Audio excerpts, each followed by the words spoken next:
and their experience. And just to say upfront, we're going to record this event. So yeah, feel free to have your camera on or off as you prefer. And we're very happy to welcome Erin Walker this week.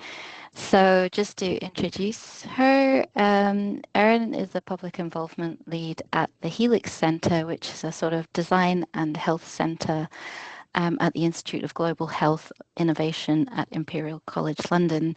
And we're really lucky today because she's got a wealth of experience. She's worked 13 years in patient and public involvement in research, innovation and health services. Erin's PhD is in health psychology, and she's previously worked at the Evelina London, UCLPartners, 2 different NIHR biomedical research centres. And that's not the full list. She's been a co-investigator on 7 NIHR studies as lead for patient and public involvement, and has a keen interest in involving a diverse range of patients, service users, families, and end recipients of research and innovation in work that is meant to serve them. So yeah, welcome, Erin. If you want to bring up your slides just now, have them ready. Also, just to say, we will have questions at the end, and very kindly, Erin has said that she's happy to answer questions that attendees might have on, that's specific to their own work. So if you're wrestling with a related problem, have a think, and feel free to ask Erin at the end. And Erin's also happy to take questions during her presentation. So over to you, Erin. Thank you. Thanks, Jude, for the invite, and thanks everybody for coming. I am going to try to share my slides. So hopefully you can see the landing page. Yeah? Got it. Okay, great. So today I'm just going to spend a bit of time talking to you about patient and public involvement in health research, sort of learning that I've gained over the last more than a decade working in this area, and examples from my practice. As Jude said, I'm based in the Helix Centre, where we design and evaluate products and services that tackle major health challenges by putting people and their needs at the center of what we do. I am also funded by the Patient Safety Research Collaboration at Imperial College, which is hosted by the trust, Imperial College Healthcare Trust, but I'm based at the university at St. Mary's Hospital. And I think that's important. So I sort of straddle a few worlds. I'm working in patient safety research, but also around design and health and on other kind of project grants. So, and it's all around patient public involvement. I'm going to spend the next half hour, maybe 25 minutes talking to you. I'm going to present a bit of background on kind of key best practice documents and frameworks that are currently shaping PPIE and research practice in England and the UK and globally. I'm going to highlight some recent developments in patient and public involvement in England. I'm going to share some best practice of examples research projects I've worked on over the past more than 10 years. And I'm going to cover a bit about what not to do, because I think that's just as important to know as what to do. And I'm going to share some kind of final top tips or takeaways.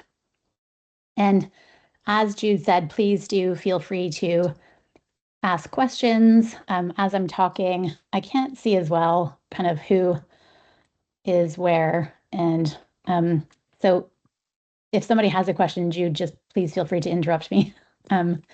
We'll keep an eye out on the chat for you and for hands up. Thank you. So I understand that you guys you've had talks, including recently, on patient public involvement, but I just wanted to cover, make sure we're all talking about the same thing. Most people use the NIHR definition, which I don't like as much as this one, which is written by the Health Research Authority, about public involvement is when patients, carers, service users, and other members of the public work in partnership with research teams and use their lived experience to contribute to design, management, analysis, or dissemination of research. Many of you might be familiar with this diagram of the research cycle, and this comes from NIHR best practice guidance from their very old but good document about briefing notes for researchers, which Involve initially created and then have updated a bit over the years. But I personally prefer this sort of diagram, maybe just because my head and my mind are just a bit more linear like this. So this is a really nice model or diagram that some former colleagues at Barts in East London who are working in something called Katie's team produced. So if you look at it through across the middle, there's kind of the academic clinical problem from like the beginning to implementation or change in practice. On the top part, you'll see those are the sort of tasks that researchers get involved in. So coming up with the research questions, writing the protocol, getting ethics approval, doing the analysis, etc. And then on the bottom, you'll see there that's where it shows quite nicely the different opportunities for, they called them at this time PPI representatives, but let's say you're involved people. So where you're working on your research question, they can help, you might have 5 and say, well, we can only pursue 1. They can help you identify which is the most important to them. And Ian Chalmers wrote some papers long ago now, actually, which argued quite nicely, I think, for patient public involvement being necessary as a way to, as a pragmatic exercise to reduce waste in research. So you won't go about pursuing research topics that don't matter to patients or the people who you're trying to help. They can help you select patient-oriented outcomes. Some of these things aren't, this is kind of like the model, I think, and where there are opportunities. It's not always the case that this works for every study and every project, because you might be doing something really small, or you might be doing a PhD project where you're very time and resource limited. But this is what I think is kind of a model or a framework for people to work towards.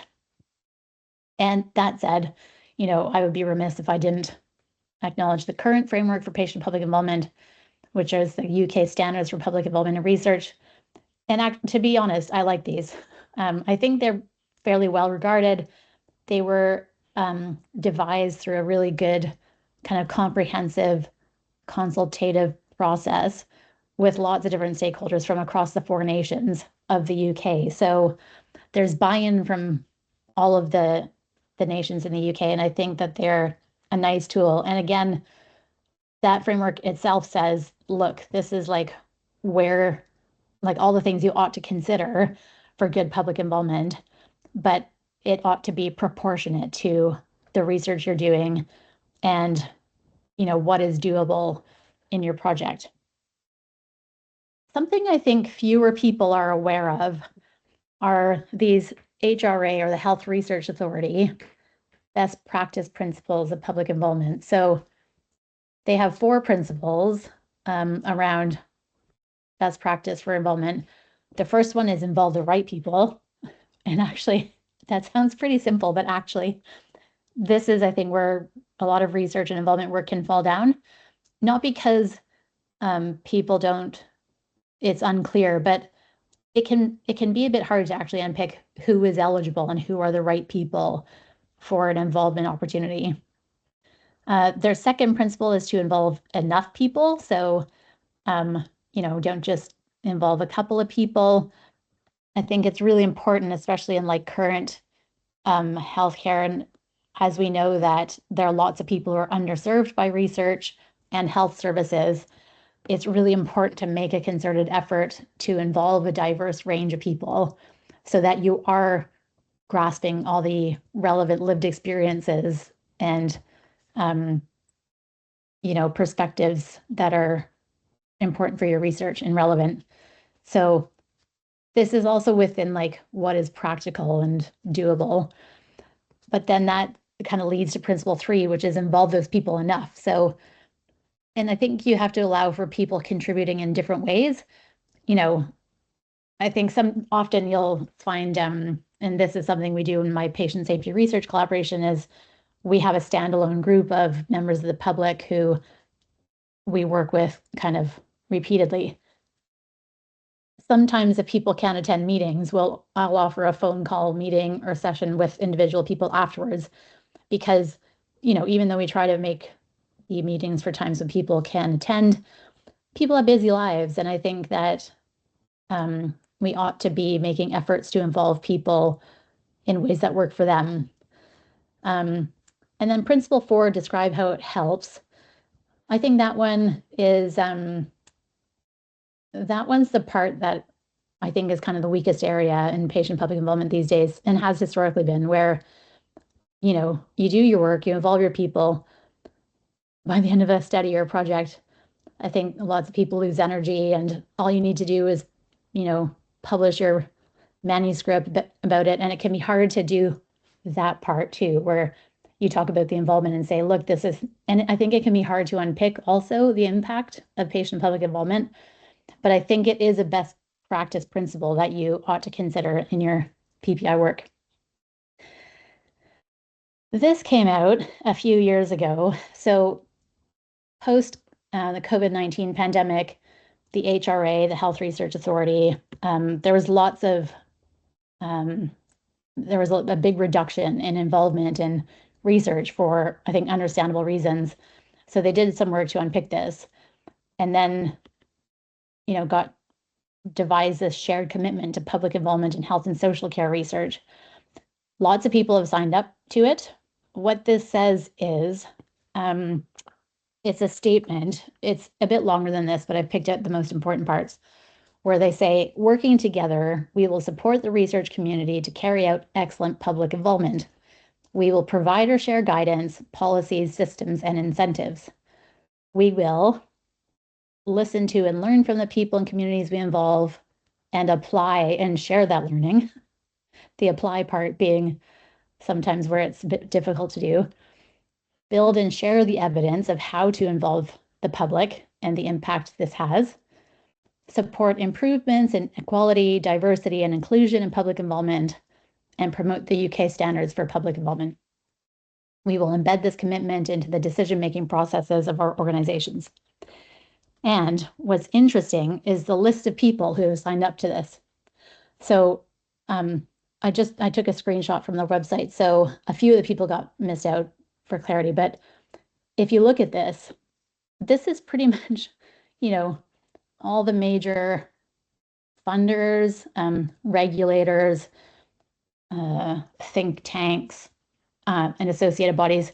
I don't think the King's Fund is on there, but a lot of really important and kind of influential high-level government and the third sector or charity partners have signed up to it. So they've said, look, this is important to us, and we've made this commitment that we want to see excellent patient public involvement in your work. So I don't think a lot of people, I feel like this hasn't kind of landed on enough people's radars, but I wanted to signpost this to you, because if you're applying for funding, if you're trying to make sense of a different organization's perspective on patient public involvement, this is a good indicator that these organizations care about it. Some kind of breaking news that some of you may or may not have heard about is that the NIHR have changed their payment policy guidance for public contributors. This just happened in December, or was officially launched in December. And I've just taken a screenshot of the recommended rates. So if you're doing research that's funded by the NIHR, this is what they recommend that you pay people for involvement. They sort of issued this and said, all right, this is the new process. We'll give you more detail in the spring. So there is some information on their website, but I think more information will be forthcoming. And it hasn't come out yet, but they have said they hadn't reviewed the payment rates since 2009, when I think they first set them. And as part of their new strategy for kind of involving communities, working in partnership, they reviewed the payment rates. They did a kind of consultation exercise with different stakeholders, and this is what they decided. So essentially, it's about a 10% payment increase. Other breaking news is the people who led that work their team has been canceled. So this is big news in patient public involvement circles. This is a screenshot I took from the NIHR website, which is quite vague. They've said, hey guys, we care about patient public involvement. We're going to take care of this in DHSC. We're going to cancel this contract. This Maximizing Impact and Public Partnerships team is essentially what Involve became. So Involve was the national advisory body that was really influential in, I think, leading the way nationally, but actually globally on best practice in patient public involvement, remuneration, equal opportunities, that kind of thing. Their contract expired at the University of Southampton in, I don't know, 2019, 2020. That contract then went to, oh no, a bit before that, sorry. It went to the LGC group and was called the Centre for Engagement and Dissemination. It was all very unclear what happened then. And I think working in patient public involvement at that time, I was like, what is happening? Like where did Involve go? Where did all those good people and all that good work go? A lot of the content migrated to the involvement in research. I've got it at the end. Learning for involvement, sorry. It migrated to the Learning for Involvement page, but I think a lot of stuff got lost and it was such a shame. So that team, it wasn't very transparent what was going on and what they were kind of leading. I think it was complicated by the pandemic and, research and this kind of meta research kind of shut down for a bit. That contract went just last April to the BMJ group, and they became the Maximizing Impact and Public Partnerships team. They were around for 7 months, and then it was meant to be a 5 or 7 year contract, and the DHSC canceled it. So in the patient public involvement community at the moment, I think we're all a bit nervous about what this means. NHS England is being stood down next soon, and it's going to be taken on by DHSC instead. Health Watch is going to be is canceled, unclear when. This Maximizing Impact and Public Partnerships team has been canceled and is going to be taken care of by the DHSC.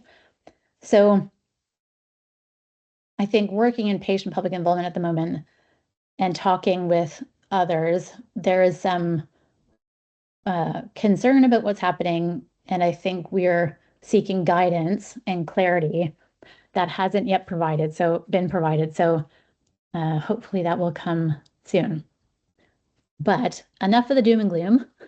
I want to share with you some examples of kind of best practice that I've had the pleasure of being involved in over the last number of years.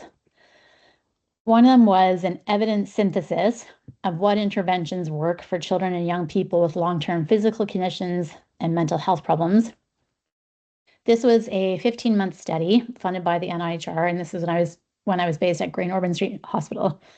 And we worked with an evidence synthesis team who essentially are just like crazy clever, do these systematic reviews and evidence syntheses all the time, well beyond my level of expertise and comprehension.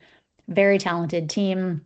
And we worked with them and some clinicians at Great Ormond Street Hospital to help provide the kind of clinical insight. And I had the joy of putting together this group of children and young people, and then some parents as a result too, kind of just incidentally. We had 4 face-to-face meetings across 15 months.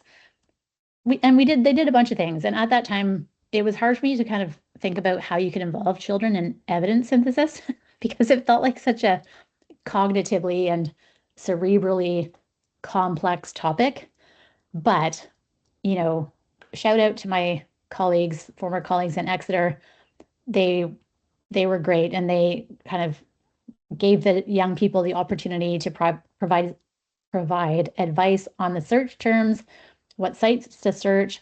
You know, we asked them, like, where do you go for information about mental health? Where do you go for information about lupus or cancer? Like, how do you find things? Because we were trying to find the gray literature and that sort of thing. We did some really good dissemination about it, which included a poster presentation at what was the Involve conference and a blog post on the evidence synthesis team's website, and a presentation at the Cochrane colloquium. So this is 2 of the kids. The one on the left at that time was 12. The one on the right at that time was 17. So we had a poster about the actual work, and then they stood there with me, and we talked with researchers as they came up and explained what they did. That's the reference on the right. It was one of their health technology assessment awards. So there's a very big report there if you want to read it. And then I went with one young person to Edinburgh for the Cochrane colloquium. And, you know, I have nothing but positive things to say about my colleagues at Exeter about that, because they found the funding for us to do this. You know, when I went with this young person, she hadn't been on a flight in years. She'd never been to Edinburgh. She'd never been to a conference. Her mom was just also buzzing because obviously we had to bring her mom too. And it was amazing. You know, it was such a nice opportunity that we could offer this young person, and very far removed from her kind of usual daily life. And she had a significant physical health condition and struggled with some mental health. And she did this. You know, it was incredible. It was just incredible. And then through that work, I also got involved in this project about what matters to young people with multimorbidity. So we had the pleasure of talking to the Young Person's Mental Health Advisory Group, who were associated with the South London Maudsley Biomedical Research Centre. That was me many years ago, before I started aging. And I'm including these pictures because that's a bearded dragon that one of the young people had with them because they had some mental health problems, and this was essentially their support animal. So it was amazing. It was being able to bring their bearded dragon meant that they were able to attend this meeting. They could take part. They felt comfortable. They felt safe. And I think it also helped to just kind of lighten the mood when we were talking about these really tough concepts when people experience multimorbidity and mental health problems. So, and I'm pretty sure that work led on to the work that's happening in the NIHR now around multiple long-term conditions and young people with multiple long-term conditions. So it felt like an excellent experience of talking to the right young people, asking them the right questions, making the opportunity accessible for them, tapping into a resource that already existed. So we were trying to be efficient with funds and effort, and then it actually having an impact. So that was a tremendous experience. This is one I've been involved in more recently. So I can't remember if I disclosed in my abstract, but I, like probably many of you, have several health conditions. And over the last number of years, maybe the last 5 years, no, longer than that, I've started to get involved in things myself as a kind of involved person, because I'm interested in lots of different health topics and helping to shape health things. But I also think it helps with my own learning and development and my own practice. So when I'm providing advice to other researchers in the patient safety research collaboration, in my day job, when I'm drafting a protocol for a major NIHR infrastructure grant, proposing the patient public involvement work we have to do. It is informed by all of this best practice I'm really familiar with, the work I've been doing over the last 13 years, and then also my personal experience. So I got involved in this thing looking at treatments for women or people of childbearing age. It was a consensus gathering exercise to determine the appropriateness of different small molecule therapies. So sorry for that acronym. TFUO stands for 4 different small molecule treatments or therapies that are used for IBD. And they're new, and there's some worry that maybe they're teratogenic, they're damaging to fetuses that are developing, but also if women are having flares of IBD, it can be hard to be pregnant, so you have to have treatment to control the IBD. It's a complex picture.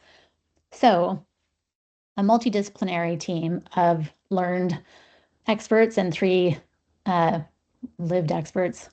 I kind of wrote that wrong, but experts by experience, people with lived experience, joined this work. And over a few different rounds, we produced 13 statements about the appropriateness of these different small molecules. We contributed in a bunch of different ways, including with the publication that came out after it. So that was a really nice experience. And I feel like it was the right people, we were involved enough, and at the right points in the project. I'm also going to talk to you about a study that I've just recently finished called NIHR, which is the nationwide study of artificial intelligence for adenoma detection in colonoscopy. So this is a project funded by the NIHR, part of the Invention for Innovation, or I4I scheme. It was joint between King's College Hospital, so NHS, and Medtronic, which provided the artificial intelligence or the computer-aided detection tool called GI Genius. I got involved in it as a patient co-investigator, as somebody with lived experience of ulcerative colitis or inflammatory bowel disease. And I helped, typical case, I was approached at the stage 2 phase of the proposal, where at the stage 1 phase, it was raised that maybe they should have some more patient public involvement. The co-investigators approached me and I agreed to help. So I drafted the PPIE section of the proposal and other bits about patient public involvement, like where it adds to the narrative in the proposal. And then I co-presented with my colleagues from King's and Medtronic at the actual interview panel for funding. When it was then successfully funded, I went and I assembled a group of 7 patients or people with kind of the relevant lived experience. And we had 5 meetings across, I think it was a period of about 18 months. And we also ran a survey to explore ideas that patients had around issues that could impact recruitment when people were being approached about taking part in the study, the research experience and appointments using GI Genius. We got involved with interpretation of results, which was quite interesting because we had one meeting where there had only been 8 sites analyzed, so it was just kind of preliminary. And we found some effects that were very interesting, which then went away when all of the sites were finished recruiting. That was a shame, but it was really interesting to talk with the patients about what it all meant, and our interpretations compared to the gastroenterologist who was leading it, for example. And we talked a lot about how we ought to communicate with patients and the public afterwards in creating accessible dissemination output. So the manuscript for that is under review at the moment. Once it's published and out kind of in the public domain, then we can start putting out plain English or, more plain English friendly outputs. And I just wanted to show you an example of the kind of poster I put together to advertise the the PPI group to get some people together. And then we also realized, hey, maybe we should try to do a survey too for people who don't have the time to commit to a whole group, but would be interested nonetheless in sharing their views. So we also did a survey. And this one, I put in the waiting areas for the endoscopy service. So it was when people are sitting around waiting to have their colonoscopy, they could look at this and think, hang on a minute, maybe I want to be interested in that. And then this one we had in like an ambulatory outpatient setting where people go for treatments, like IV infusion treatments for IBD. So what was really interesting was the discussion about AI in healthcare and in research. I think this is definitely a new area that I think people are trying to figure out. There's so many different kind of scary stories in popular media about AI doing bad things. So I think there's a real opportunity with patient and public involvement in AI to help build trust in the use of sensitive data. It builds a social license for how to use it, how not to use it, what we agree on is acceptable. It creates a legitimacy and acceptability for where, when, and how to use AI in research and services. And I think we can help contribute to myth busting around AI in research and AI in diagnostics and treatment. And I think there's also an opportunity, like I want to do with this group that we've just kind of finished, to educate and raise awareness, accurate awareness or correct information with other patients, carers, and members of the public. And this all kind of leads me on to another point, which is what's the difference? What do you guys think is the difference between qualitative research and PPI? It's a genuine question. It's not a rhetorical question. This is something I think about all the time. And I've been thinking about this for years. I remember talking to Jim Elliott, who used to be kind of the head of PPI at the Health Research Authority years ago, about what's the difference. Any views? I'll stop here for views. Anybody? I would chip in and say qualitative research is almost like the patients or public you're talking to are subjects, and it's more extractive. Whereas PPI should be more working together. Yep. Yeah, I would just build on that and say the same thing. Like we'd use PPI to inform the questions we'd ask in a qualitative study. Yep. Yep. But I'd also put a right angle in there and say co-design, which sort of blurs some of the lines around that as well. Yep. Yeah, I would say that in qualitative research, it's probably we study people, so like patients are more like objects, while in PPI they are more active. Yep. Yep. I like all of that. And we've got Cicely in the chat saying data collection versus shaping. Yep. What about in a project like this where, because this came up for us, it was a source of tension.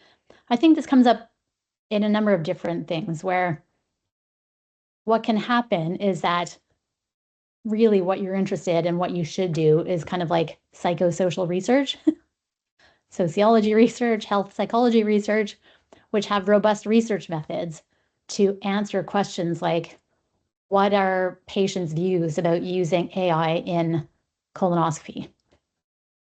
That's a research question. If we want to know, hey, how do we talk to patients about the fact that we're going to be using AI in colonoscopy? That's an involvement exercise. So I think what matters is where the information goes.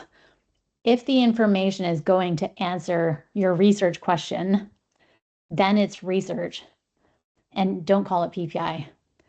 If it's patient public involvement, I really think is like a meta method that can sit above your research, where you're involving patients or the right people with the right lived experience to help shape your research, to provide advice to you.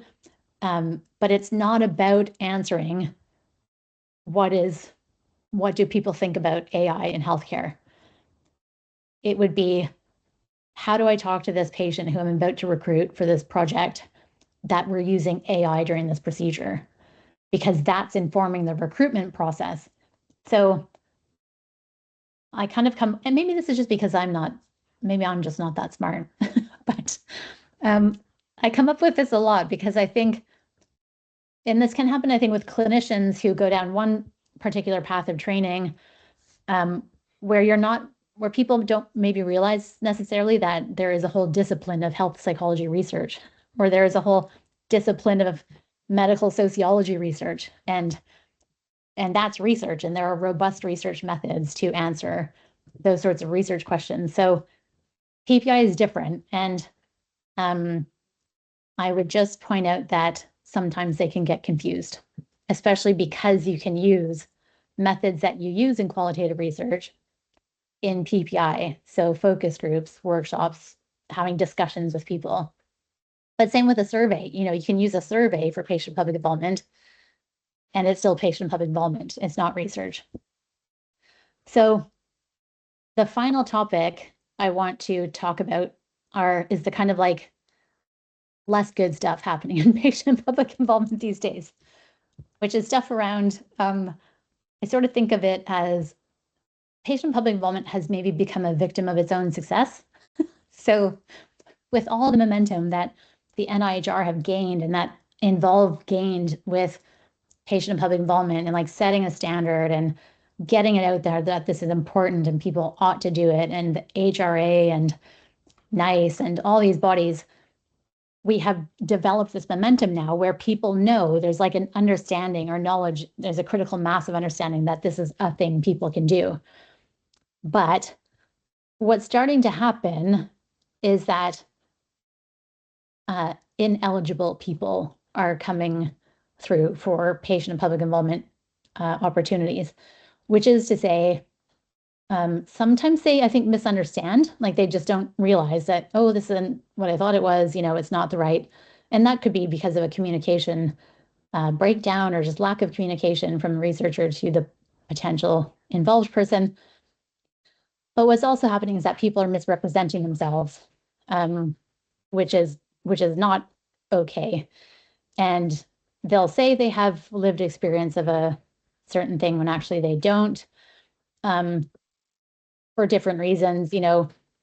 I think because I suspect, because it's become very common for people to be paid for involvement, it has attracted some people who will misrepresent themselves to get involved for payment. And, we're living in a cost of living crisis. Life is hard these days for a lot of people.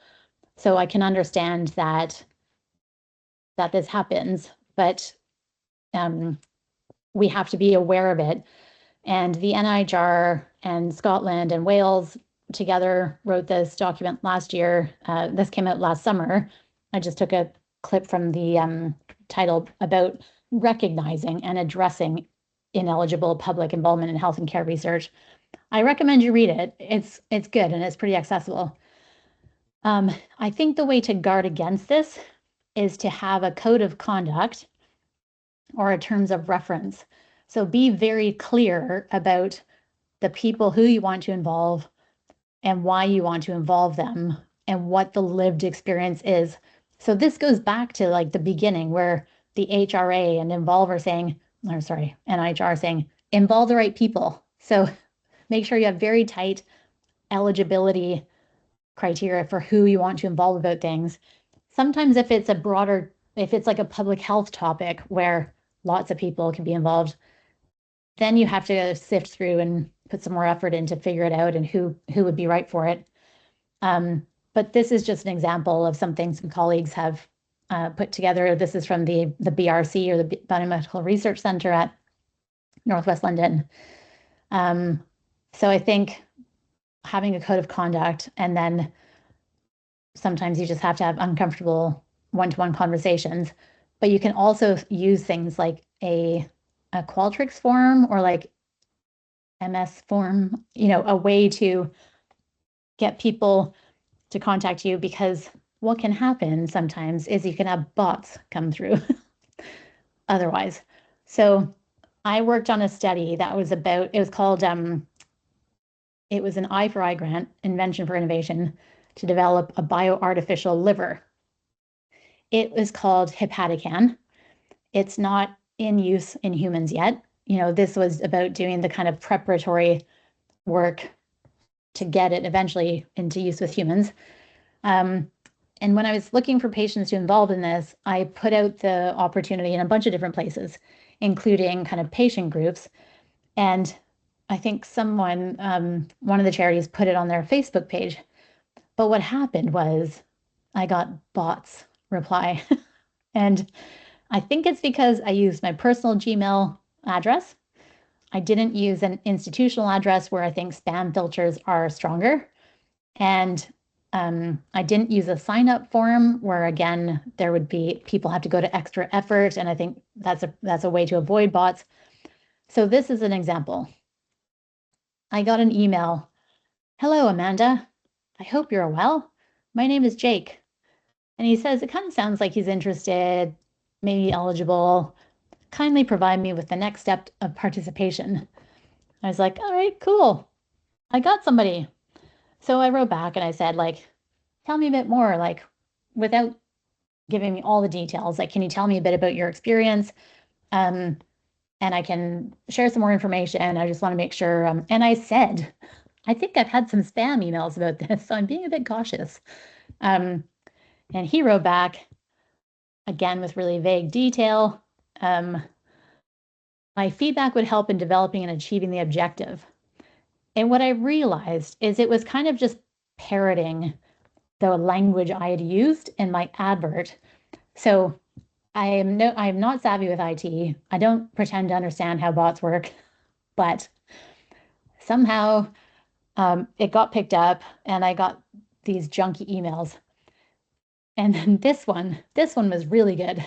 I have received support and care with the help of Hepatican. If you remember, I told you a couple minutes ago that this device is not being used in humans yet. It's like well before that stage of development. So I was like, hang on a minute, this is junk. So what I noticed and what I would share were the kind of red flags for me was that email was like first name, last name, number or year. So it'd be like Erin Walker 2025 at gmail.com. They were all Gmail addresses, and they all followed that pattern of the contact name or that email address.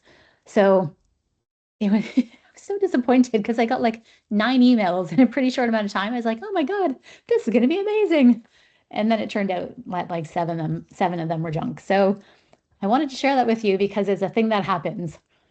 And then finally, this was such good timing. This came to me a few days ago.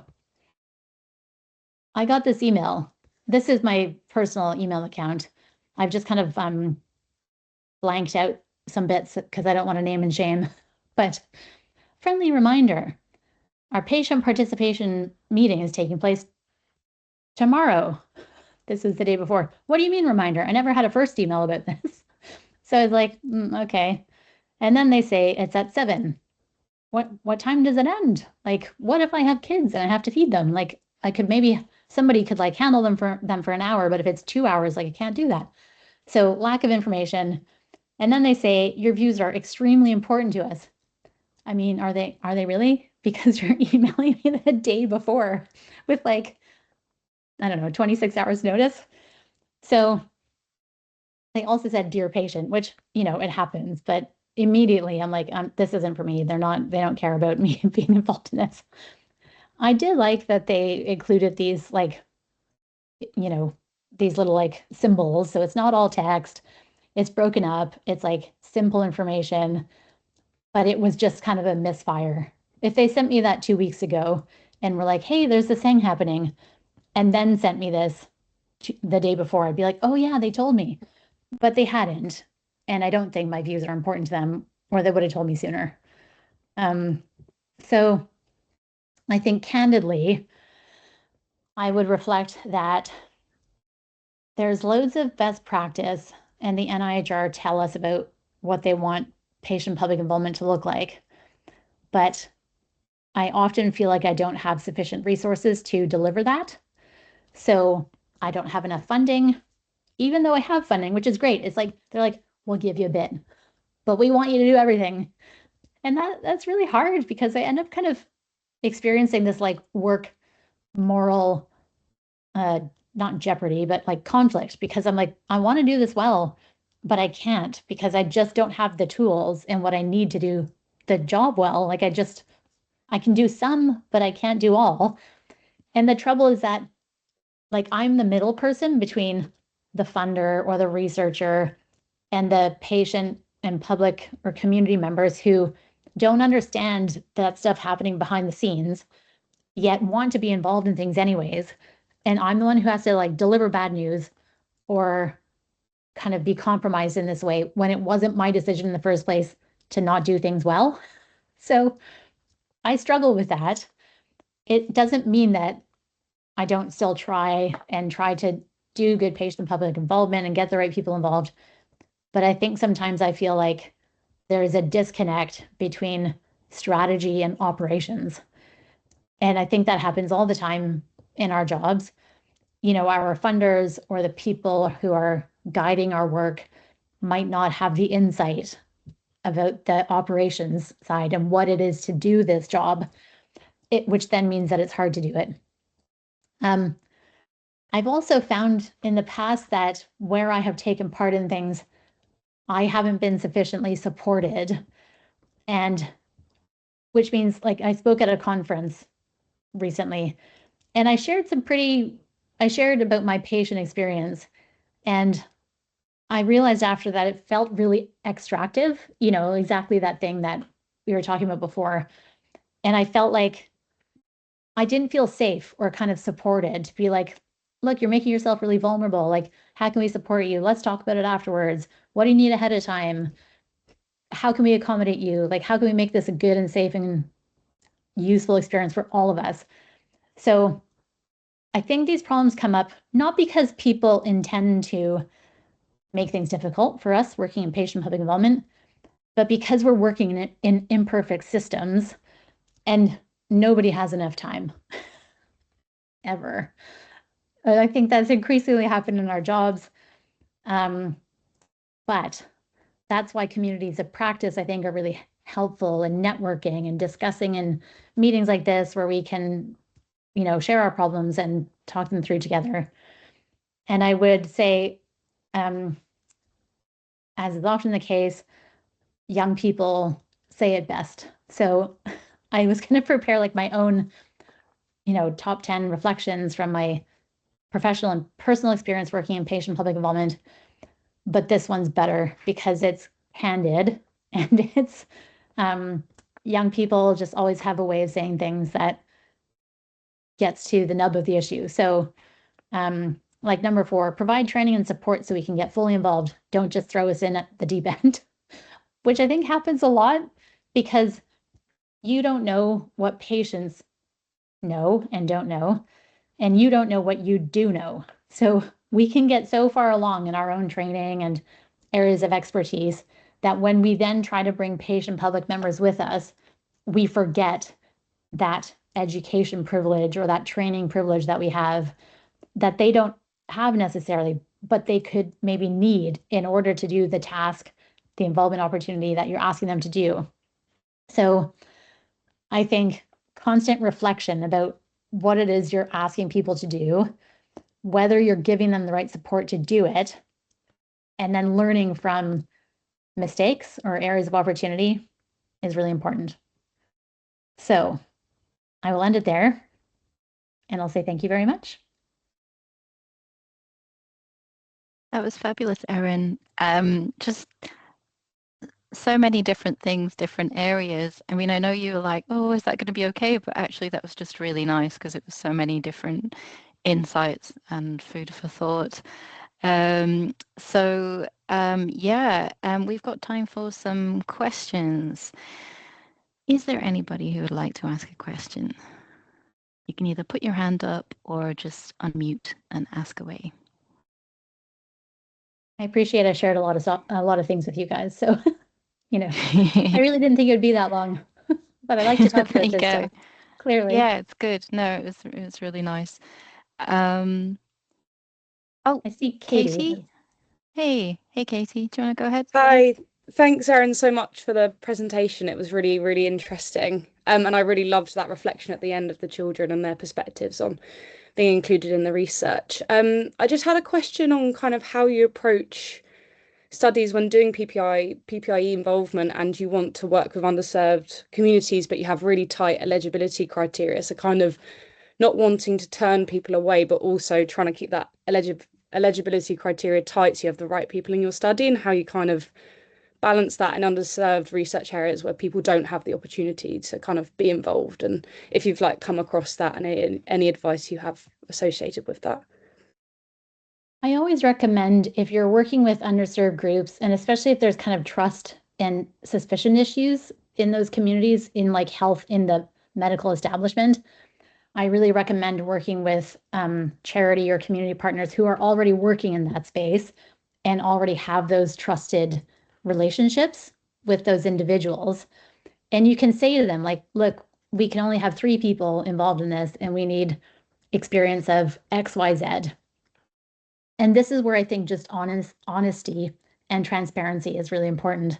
So just say, look, we're limited, but we still want to involve some people. This is what the opportunity is. And then if you have to turn some people away, you can just say, we just didn't have capacity for all of the interest we received. And then over time, you can develop those trusted relationships with underserved groups, but it's about working with people who already are, I think. And I think they often themselves will have advice about how to do it right. That's great. Thank you. Anybody else with a question? Well, I have one. I didn't want to barge in, but I had a question about dissemination, because I feel like there must be lots of activity that happens, and it's to inform our research, but it could also benefit other people doing similar research. So, for example, I did a consultative group while I was preparing to write a grant application, and it's with parents of children with neurodevelopmental disorders.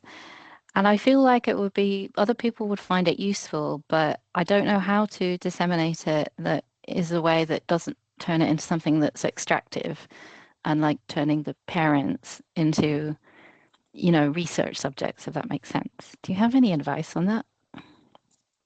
I don't know if this answers it, but I had a slide that I didn't show because I was conscious of time, but the Learning for Involvement website, which the NIHR, this is kind of where the resources from Involve went to.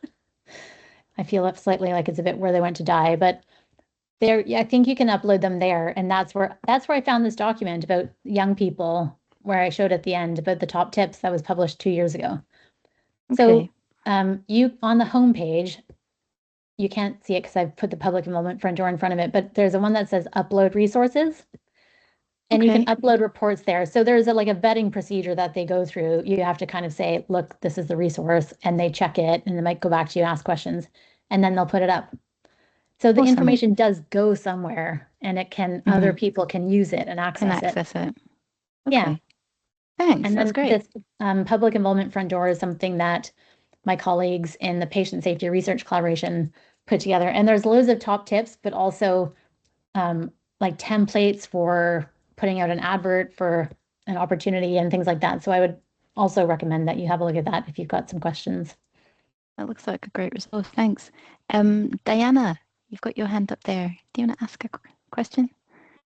Thank you very much. I'm not sure how easy it is to answer, but given that we're in prediction modeling seminar as well. So I think what I heard at the recent conference is that actually for prediction modeling, specifically in health, it's really hard to make people actually do anything with their behavior. So basically, knowing their risk score does not really change their behavior.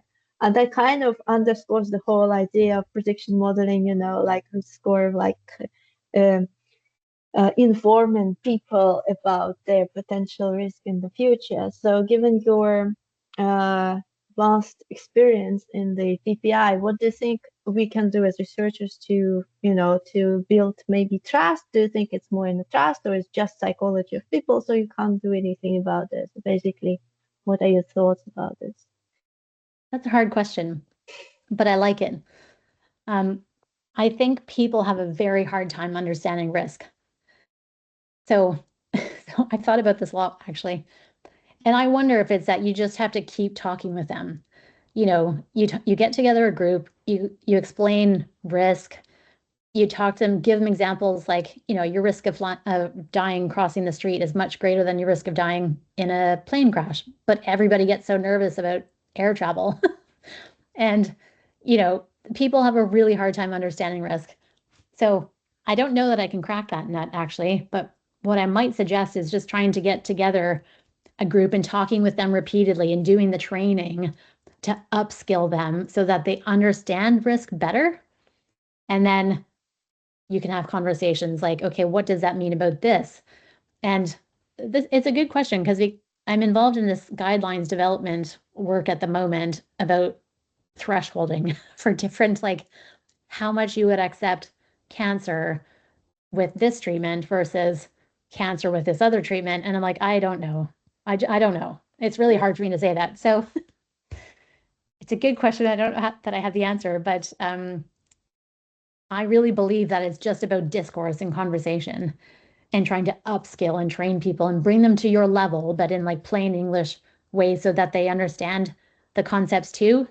And that takes some time, but then you can start having conversations and presenting scenarios and saying, okay, what about this? What about that? So then they're educated, answers and insight kind of thing. But if you find out the answer to that question, you'll have to let us know. So often the case. Oh, that's another piece of work for you to How about you go away and find out and let us know. Keep us posted. Yeah. Well, we're actually at time there. I mean, if somebody else has a burning question, they're welcome to ask it. But if not, we will wrap up. And I'm happy for you to share my email address, Jude, if anybody has any questions. And awesome. We can chat things through a bit more. Yeah, no, that was a really great talk and really well explained as well in language we can all understand. So thank you. Thank you. Thanks for the opportunity. And it was nice to chat with you guys. Pleasure. Likewise. Pleasure was mine. Take care. Thank you. Great. Thanks, guys. Bye, everybody. Bye.